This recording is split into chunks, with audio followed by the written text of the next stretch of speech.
어머니, 기어코 치료를 받으시겠다고요? 항암 치료가 얼마나 비싼 줄 아세요? 어차피 사실 날도 얼마 안 남았잖아요. 누가 너네한테 병원비 내달라 했니? 걱정 말거라. 내 돈으로 치료받을 거다. 엄마도 참, 그게 그거죠. 저희가 나중에 엄마한테 물려받을 돈인데 그 돈 가지고 치료받으시겠다면 저희가 병원비 내는 거랑 뭐가 달라요? 적어도 자식에게 짐은 되지 마셔야죠. 맞아요, 어머니. 이만하면 자식 생각해서 곱게 가실 줄도 아셔야죠. 그러니까 너네 말은 나 치료받지 말고 혼자서 병들어 죽으라는 뜻이니? 이번 사연의 주인공은 65세 김경애 씨입니다. 그리고 그녀의 외아들 강성열과 며느리 홍지혜에 관한 이야기입니다. 그녀는 아들 부부의 냉정한 표정을 바라보며 가슴이 찢어지는 듯한 고통을 느꼈습니다. 자식 키워봐야 소용없다는 게 이럴 때 쓰는 말인가 싶었고, 무자식이 상팔자라는 말 또한 어떤 때 써야 하는지 경혜 씨는 아들을 보고 알았습니다. 엄마, 이제는 제 인생도 챙겨야 할 때가 왔어요. 적어도 자식한테 짐은 되지 말아야죠. 이 한마디가 20년간의 모성애를 무너뜨리기에 충분했습니다. 경혜 씨는 조그만 공장을 운영했던 남편과 사별 후 서울 외곽 빌라에서 홀로 살아가는 여성이었습니다. 남편은 사업 확장 중 과로로 급작스럽게 세상을 떠났고 경혜 씨는 그 이후 홀로 아들 석열을 키워냈죠. 말 그대로 눈물과 땀으로 아들을 키웠습니다. 학원비, 과외비, 유학비까지. 아들에게는 최고의 교육을 시키겠다는 일념 하나로 살아왔습니다. 그 결과 석열은 명문대학 법학과를 졸업하고 대형 로펌에 취직해 승승장구했습니다. 30대 중반의 나이에 파트너 변호사 자리까지 바라보는 입장이 되었죠. 그는 같은 회사 변호사 홍지혜와 결혼해 손주 도윤을 낳았습니다. 석열 부부는 고급 아파트에 살며 겉으로는 완벽한 성공을 이룬 듯 보였습니다. 엄마, 요즘 바빠서 자주 못 찾아뵙네요. 분기에 한 번 정도 얼굴을 비추는 아들이었지만 경혜 씨는 그마저도 감사했습니다. 아들이 잘 되는 모습을 보는 것만으로도 충분했으니까요. 젊은 부부가 노인네 집에 자주 올 리 없다고 혼자 위로하곤 했죠. 경혜 씨는 남편이 남긴 재산으로 충분히 생활할 수 있었지만 자식에게 부담 주기 싫어 경제적 도움을 청한 적이 없었습니다. 오히려 손주 도윤이의 100일, 돌, 생일마다 넉넉한 용돈을 손에 쥐어주곤 했죠. 그런데 몇 달 전부터 아들 내외의 태도가 조금씩 달라지기 시작했습니다. 엄마, 부동산 하락이 심해서 좀 힘든 상황이에요. 도윤이 영어 유치원비도 부담되고. 처음엔 힘든 상황을 토로하는 정도였습니다. 경혜 씨는 아들이 어렵다는 말에 선뜻 통장에서 돈을 꺼내주었죠. 모아둔 돈이 있었으니까요. 얼마 후 다시 찾아온 아들 부부의 표정은 더 어두웠습니다. 어머니, 저희 집 대출 이자가 올라서 힘드네요. 남들 다 하는 해외여행도 자주 못 가고 점점 살기 팍팍해요. 경혜 씨는 다시 한번 통장에서 돈을 꺼냈습니다. 아들 부부의 방문은 어느새 돈을 달라는 패턴이 되어버렸습니다. 처음엔 손주 교육비, 나중엔 대출 이자까지. 그러면서도 자신의 노후 자금이 얼마나 되는지, 남편이 어떤 재산을 남겼는지는 철저히 비밀로 했습니다. 남편이 그렇게 신신당부했으니까요. 자식에게 재산 이야기를 하면 안 돼. 스스로 서야 해. 석열이 그놈 우리가 너무 오냐오냐 키운 건 아닌가 걱정돼. 남편의 말이 귓가에 맴돌았지만 어머니의 마음은 달랐습니다. 내가 쓰고 남을 돈 아들이 쓰면 뭐가 문제야. 그때는 그렇게 생각했습니다.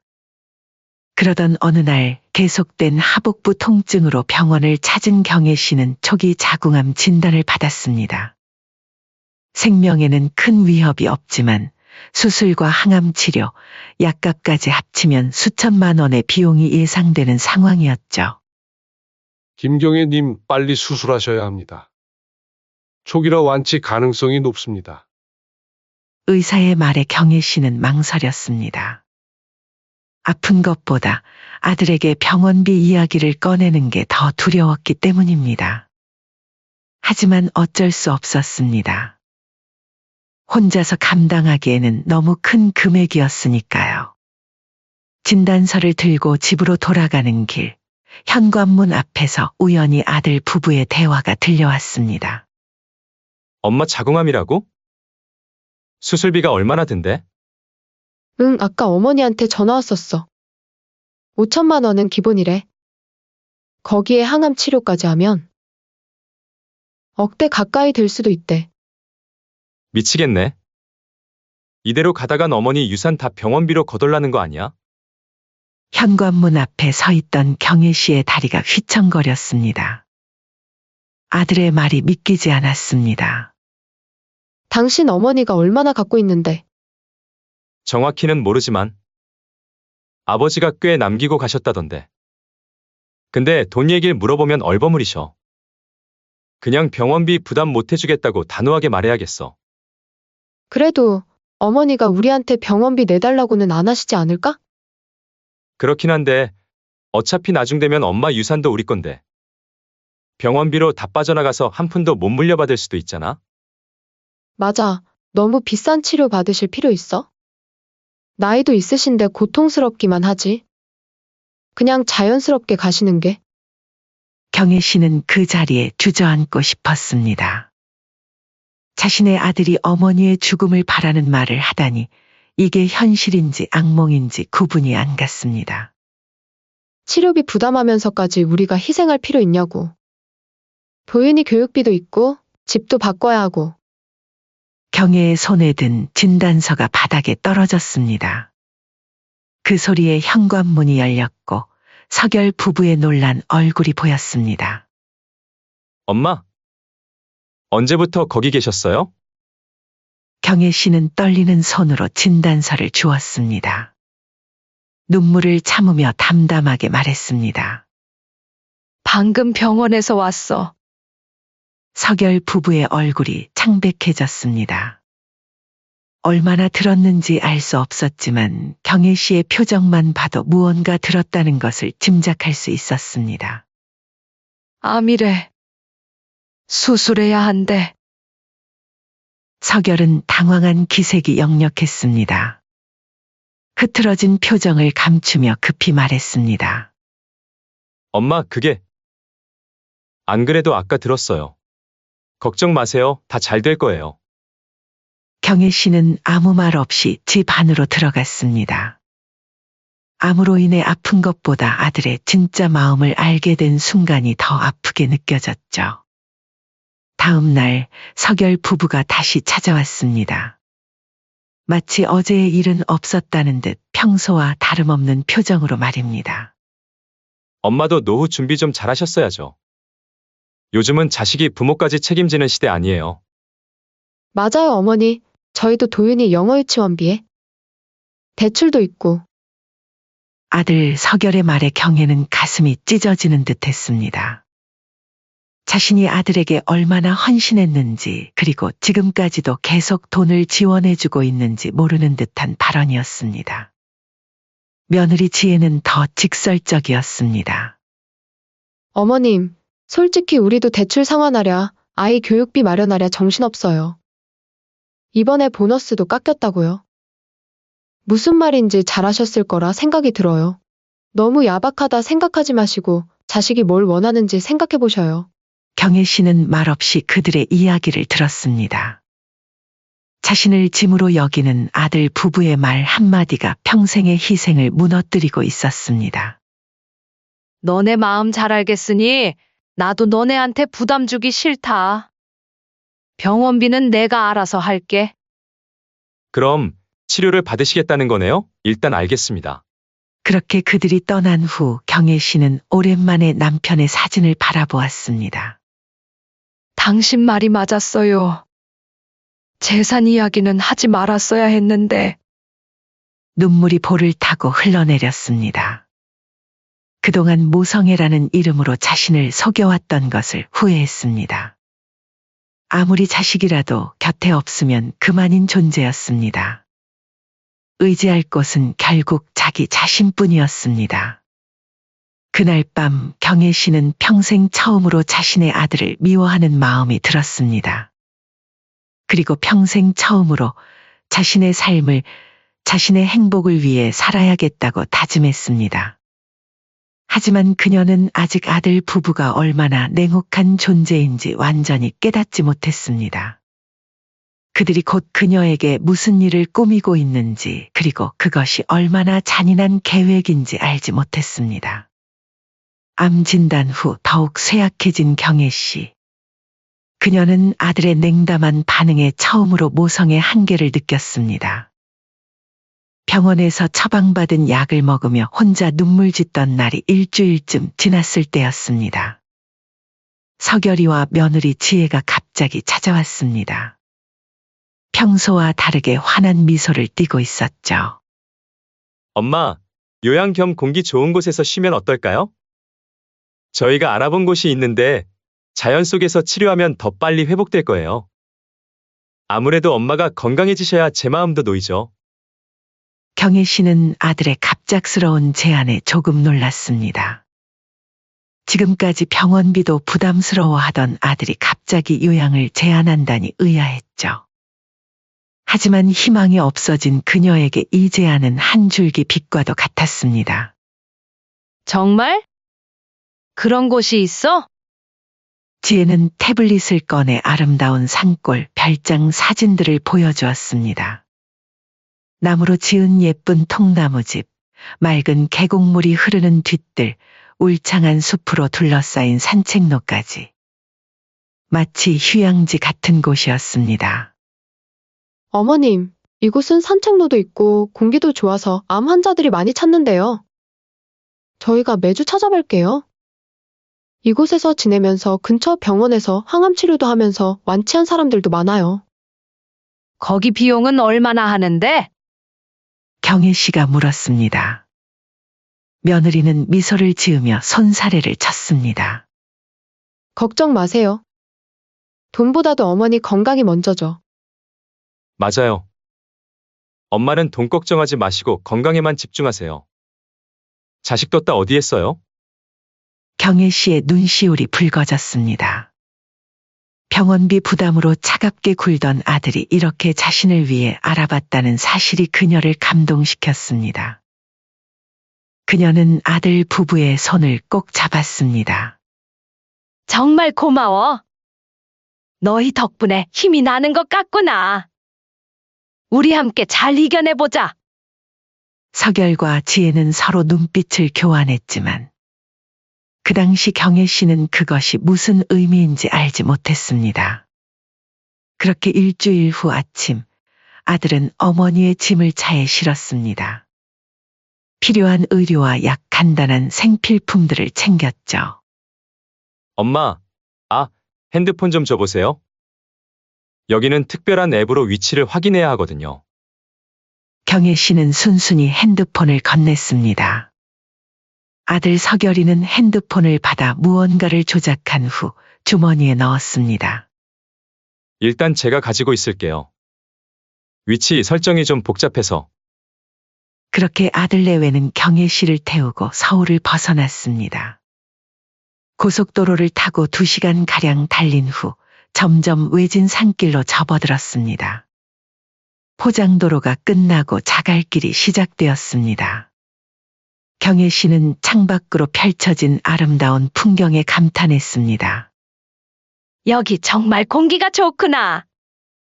그러나 차가 더 깊은 산속으로 들어갈수록 태블릿에서 본 아름다운 별장의 모습은 전혀 보이지 않았습니다. 경혜 씨의 마음에 불안감이 스며들기 시작했습니다. 우리 어디로 가는 거니? 아까 보여준 그 별장이랑 좀 다른 것 같은데. 금방 도착해요, 엄마. 걱정 마세요. 마침내 차가 멈췄습니다. 경혜 씨는 창밖을 바라보고 얼굴이 굳었습니다. 낡은 산속 오두막이 그들 앞에 서 있었습니다. 비가 새는 지붕, 삐걱거리는 나무 계단, 오래된 창문까지. 사진 속 별장과는 전혀 다른 모습이었습니다. 여기가 어디니? 사진이랑 너무 다른데? 아들 서결이는 어색한 미소를 지었습니다. 엄마, 처음엔 좀 실망스러울 수 있지만 이 오두막이 실은 더 자연 친화적이래요.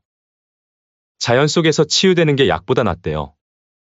그리고 사진에서 보던 곳은 예약이 꽉 차서 한 달 정도는 기다려야 옮길 수 있을 거예요. 경혜 씨는 일단 내려서 오두막을 바라보았습니다. 무언가 이상했지만 아들을 의심하고 싶지 않았습니다. 그녀는 불안한 마음을 누르며 오두막으로 향했습니다. 아들이 짐을 내려놓았습니다. 그리고 지혜와 함께 서둘러 차로 돌아갔습니다. 저희가 아직 필요한 물건들이 더 있어요. 저녁에 다시 올게요. 엄마, 언제 돌아온다고? 금방 올게요. 잠깐 쉬고 계셔요. 그리고 먼지를 일으키며 차는 사라졌습니다. 경혜 씨는 그 자리에 얼어붙은 듯 서 있었습니다. 갑자기 느껴지는 적막감이 그녀를 덮쳤습니다. 주변은 온통 산과 나무뿐이었고 아무런 소리도 들리지 않았습니다. 괜찮아. 저녁에 다시 온다고 했어. 경혜 씨는 자신을 다독이며 오두막 안으로 들어갔습니다. 내부는 더 충격적이었습니다. 습기 찬방 한 칸, 낡은 부엌 그리고 재래식 화장실. 물은 밖에 있는 우물에서 길어와야 했습니다. 전기는 간헐적으로 들어오는 듯했고 수도는 아예 없었습니다. 짐을 풀며 경혜 씨는 서결이 가져다 준 것들을 확인했습니다. 식량이라고는 라면 몇 봉지와 통조림 몇 개가 전부였습니다. 그리고 약. 그녀는 약병을 열어보고 눈살을 찌푸렸습니다. 자신의 암 치료제가 아니었습니다. 그저 평범한 진통제와 감기약뿐이었죠. 분명 내 약도 챙겼다고 했는데. 그녀는 핸드폰을 찾아 아들에게 전화하려 했습니다. 그러나 핸드폰이 없었습니다. 그제서야 아들이 핸드폰을 돌려주지 않았다는 것을 깨달았습니다. 아, 서결이가 내 핸드폰을. 불안감이 점점 커져갔지만 경혜 씨는 여전히 아들을 믿고 싶었습니다. 분명 오해가 있을 거라고, 저녁이 되면 다시 올 거라고 스스로를 위로했습니다. 해가 저물었습니다. 오두막 앞 나무 의자에 앉아 경혜 씨는 산길을 뚫어지게 바라보았습니다. 차 헤드라이트가 비치기를, 아들이 약속대로 돌아오기를 기다렸습니다. 하지만 시간이 흘러도 아무도 오지 않았습니다. 밤이 되자 산짐승의 울음소리가 들려왔습니다. 처음 듣는 소리에 경혜 씨는 몸을 움츠렸습니다. 오두막 안으로 들어가 문을 잠그고 불안한 마음으로 침대에 누웠습니다. 내일은 오겠지. 회사에 급한 일이 생겼나? 분명 무슨 일이 생겼을 거야. 그렇게 첫날 밤이 지나갔습니다. 다음 날 아침 경혜 씨는 어제의 불안감을 떨쳐내려 노력했습니다. 아들을 기다리는 동안 주변을 살펴보기로 했습니다. 오두막 뒤로는 작은 샘물이 흐르고 있었고 건너편에는 울창한 숲이 있었습니다. 아름다운 풍경이었지만 그녀의 마음을 달래기에는 부족했습니다. 하루 종일 아들을 기다렸지만 서결은 오지 않았습니다. 두 번째 밤이 찾아왔고 경혜 씨의 가슴 속에는 이제 두려움보다 서서히 깨달음이 자리 잡기 시작했습니다. 세 번째 날 아침 그녀는 더 이상 스스로를 속일 수 없었습니다. 라면과 통조림도 빠르게 줄어들고 있었고 무엇보다 필요한 항암제가 없었습니다. 몸은 점점 약해지고 있었습니다. 금방 올 줄 알았는데 나를 버린 거구나. 경혜 씨는 창가에 앉아 멍하니 먼 산을 바라보았습니다. 평생을 바쳐 키운 아들, 그 아들을 위해 모든 것을 희생했던 자신의 인생이 주마등처럼 스쳐 지나갔습니다. 첫걸음말을 뗐을 때의 기쁨, 초등학교 입학식 날의 자랑스러움, 대학 합격 소식을 들었을 때의 감격. 그리고 결혼식에서 아들과 며느리가 자신을 꼭 껴안았던 그 순간. 왜 이렇게 됐을까? 눈물이 그녀의 마른 뺨을 타고 흘러내렸습니다. 분노도 원망도 들지 않았습니다. 그저 깊은 슬픔과 배신감만이 그녀의 가슴을 짓눌렀습니다.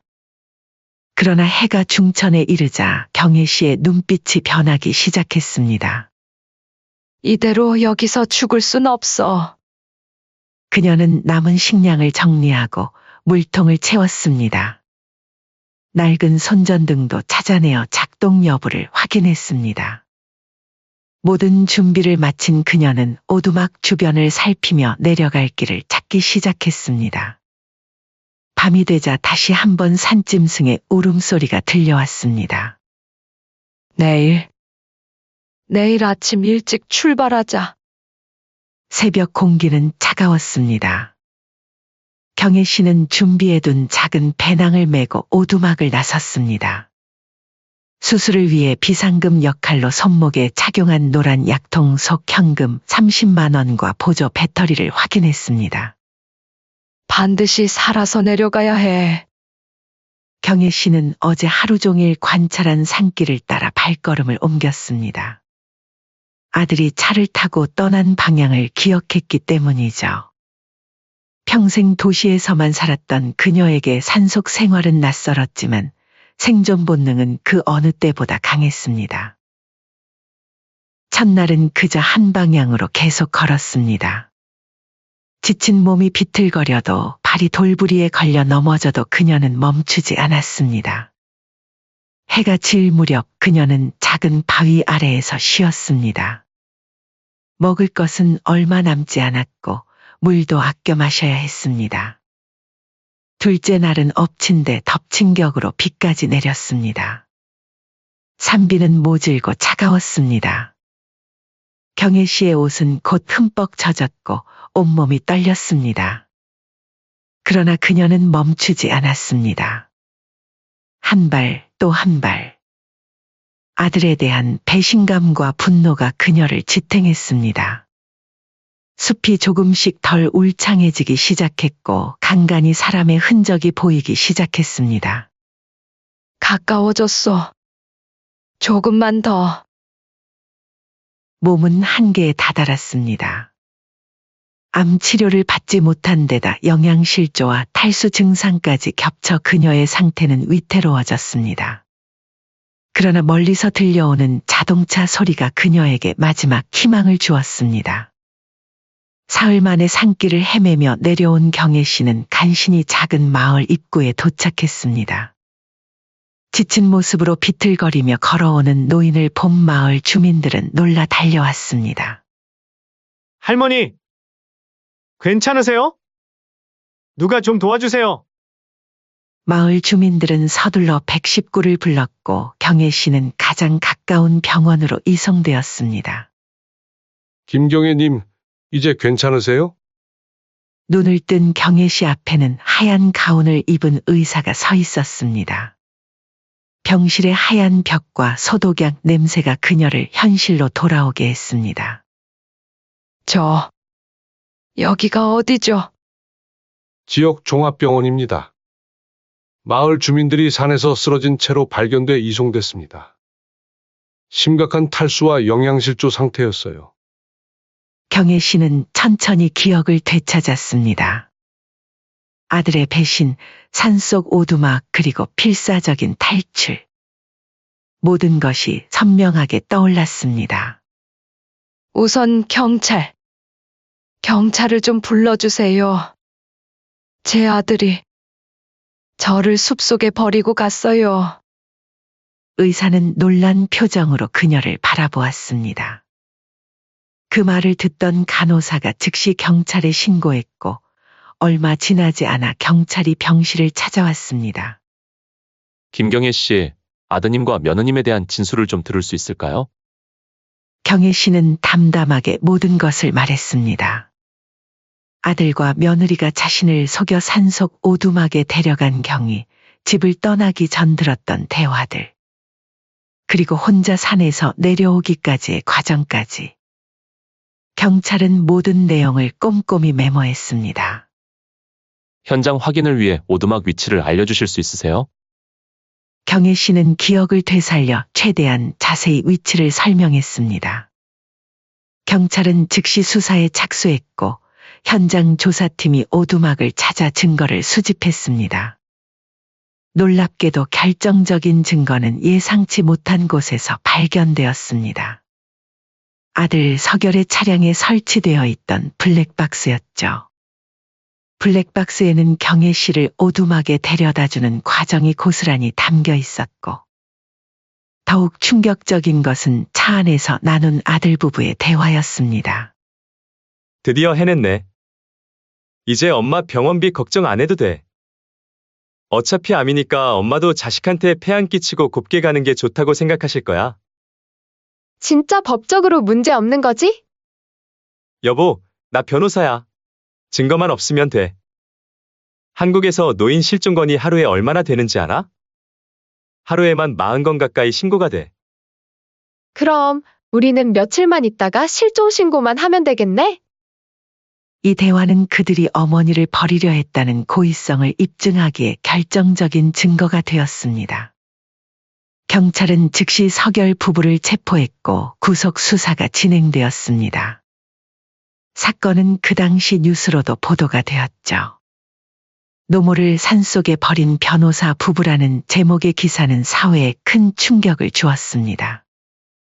더욱이 블랙박스에 담긴 대화 내용의 일부가 언론에 공개되면서 국민적 공분을 샀습니다.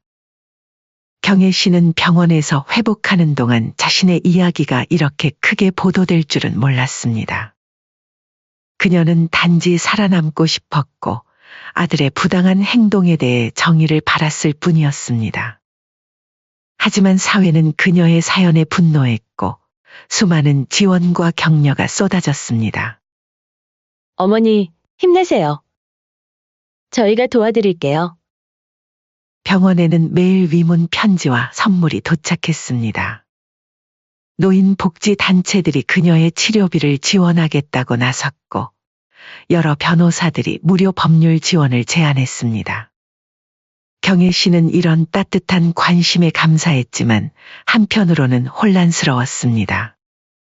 그러던 어느 날 한노인 복지재단의 대표가 경혜 씨를 찾아왔습니다. 김경애님, 저희가 앞으로의 치료와 거주 문제를 도와드리고 싶습니다. 저희 재단에서 운영하는 요양원 중 편하신 곳을 선택하셔도 좋고 독립적인 생활을 원하신다면 그에 맞는 지원도 가능합니다. 경혜 씨는 깊은 생각에 잠겼습니다. 그동안 그녀가 의지했던 것은 아들뿐이었습니다. 하지만 이제는 그런 아들조차 없었죠. 그녀는 이제 새로운 삶을 시작해야 했습니다. 시간을 좀 주세요. 생각해 볼게요. 한편 서결과 지혜는 구치소에서 재판을 기다리고 있었습니다. 그들의 범행이 계획적이었고 증거도 명백했기 때문에 법적으로 불리한 상황이었습니다. 더욱이 사회적 비난 여론이 거셌기에 변호사를 구하는 것조차 쉽지 않았습니다.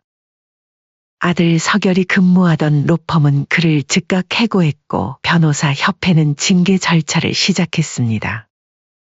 재판날 아들은 법정에서 어머니를 마주했습니다. 그의 눈에는 두려움과 후회가 가득했습니다. 어머니, 용서해 주세요. 제가 정신이 나간 것 같았어요. 경혜 씨는 아들을 바라보았습니다.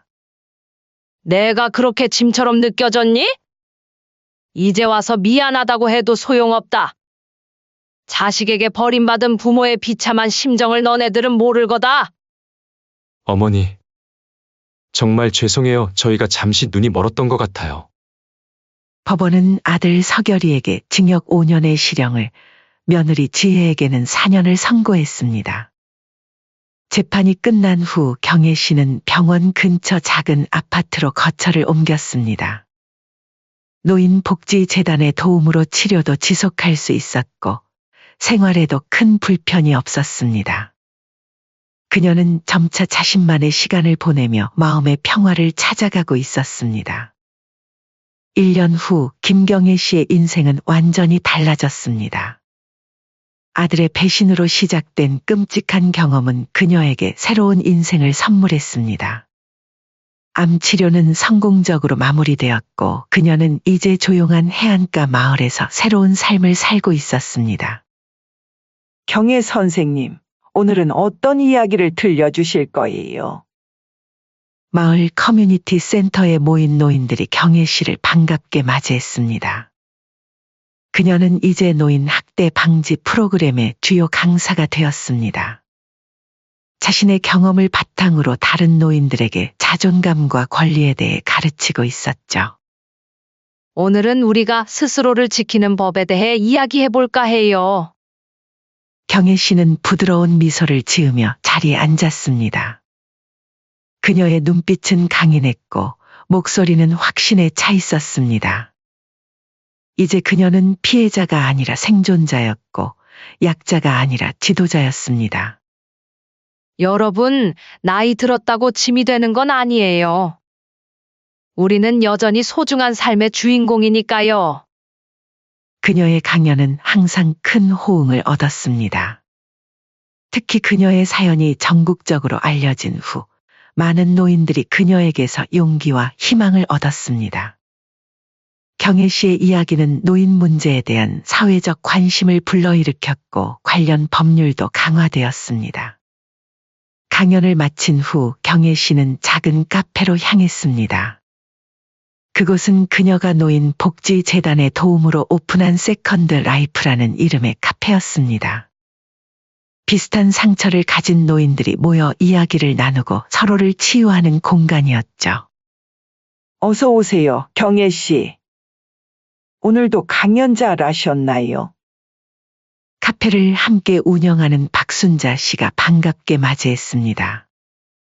순자 씨 역시 자식들에게 버림받은 경험이 있는 노인이었습니다. 경혜 씨와 순자 씨는 서로에게 의지하며 새로운 가족이 되었습니다.